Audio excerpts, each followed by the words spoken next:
Telugu Desam party మహానాడుకు ఎంత ప్రాధాన్యత ఉంటుందో మహానాడుకు హాజరయ్యే నాయకులు కార్యకర్తలకు వడ్డించే వంటకాలు కూడా అంతే ప్రాధాన్యత సంతరించుకుంటూ ఉంటుంది. ఇక వెరైటీ వంటకాలకు గోదావరి జిల్లాలో పెట్టింది పేరుగా చెబుతూ ఉంటారు.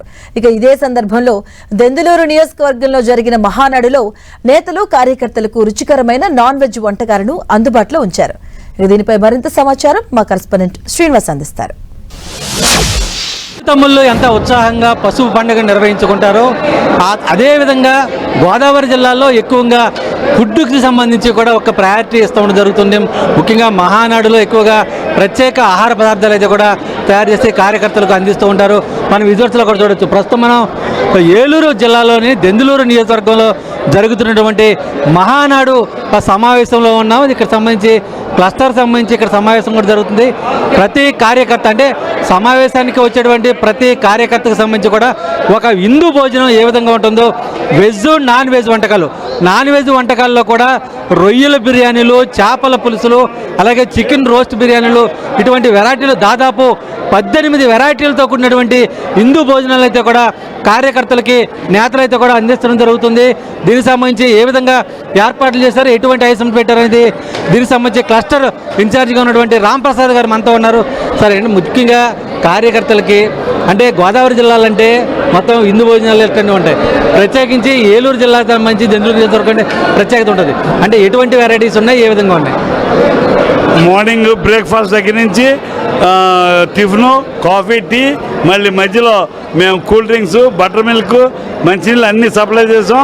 అలాగే భోజనాల్లో 4 రకాలైనటువంటి నాన్ వెజిటేరియన్, కొడుగుడ్డు, రొయ్యల biryani and chicken fish curries and vegetarian 4 రకాలు, మరి సాంప్రదాయమైన మోడకాయ పచ్చడి అన్నిలతో మేము ఈ కష్ట 8లో 500 మందికి ఏర్పాటు చేయడం అయింది.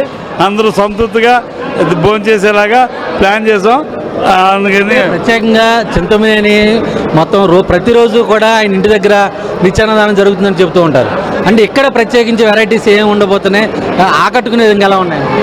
మరి చంద్రబాబు నాయుడు మన ఎన్టీ రామారావుకి ఇష్టమైన మరి స్వీటు, మరి పైనాపిల్ కేసరి, అలాగే చక్కెర పొంగలి, ఆ 2 చేయడం జరిగింది. అలాగే ఆయనకి ఇష్టమైన మరి ఇది మోడకాయ పచ్చడి, మోడకాయ పప్పు, మోడకాయ, అలాగే వెజిటేరియన్లో 2 కర్రీస్, ఆయనకి ఇష్టమైన అన్నీ కూడా మరి నాన్ వెజిటేరియన్ కలిపి అందరికీ చేసేలాగా సంతృప్తిగా ఏర్పాటు చేయటం అయిందండి. అలాగే మామిడికాయ మరి అందరూ ఐస్ క్రీమ్ అంటున్నారు ఈ రోజుల్లో. మరి రామారావు ఆ రోజుల్లో కూడా భోజనాలు అందరికీ న్యూజూడ్ మామిడికాయ ఇచ్చేవారు. మేము కూడా మధ్యలో న్యూజూడ్ మామిడికాయని ఈ 2 రోజులు కూడా పెడతాకి నిర్ణయించడం జరిగింది.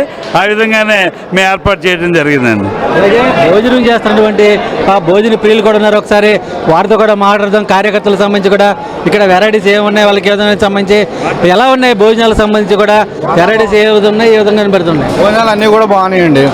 నీసు తిన్నవాళ్ళకి నీసు, మామూలుగా తిన్నవాళ్ళకి కూడా మామూలుగా నీసు లేకుండా కూడా ఏర్పాటు చేశారండి. అన్నీ బాగున్నాయండి. ఏమైంది మామూలుగా చూస్తుంటే ఇక్కడ సంబంధించి నియోజకవర్గంలో ఎక్కువగా మాట్లాడితే ఏ విధంగా చూసుకోవచ్చు మొత్తం అంటే భోజనాలతో పాటు వెజ్ నాన్ వెజ్తో పాటు అలాగే ఇక్కడ ప్రత్యేకంగా సాంప్రదాయమైన మజ్జిగ, అలాగే భోజనాలు చేసిన తర్వాత ప్రతి ఒక్కరికి కూడా నూజివీడి మామిడికాయ అందించే విధంగా కూడా ఇక్కడ ఏర్పాటు చేసిన పరిస్థితి కూడా. ముఖ్యంగా మహానాడులో భోజనాలకు ఒక ప్రత్యేకత ఉంటుంది. ఆ ప్రత్యేకతను సంతరించుకునే విధంగా దెందులూరు నియోజకవర్గంలో జరుగుతున్నటువంటి మహానాడు క్లస్టర్స్లో కూడా ఏర్పాట్లు చేసిన పరిస్థితులు కూడా ఉన్నాయి.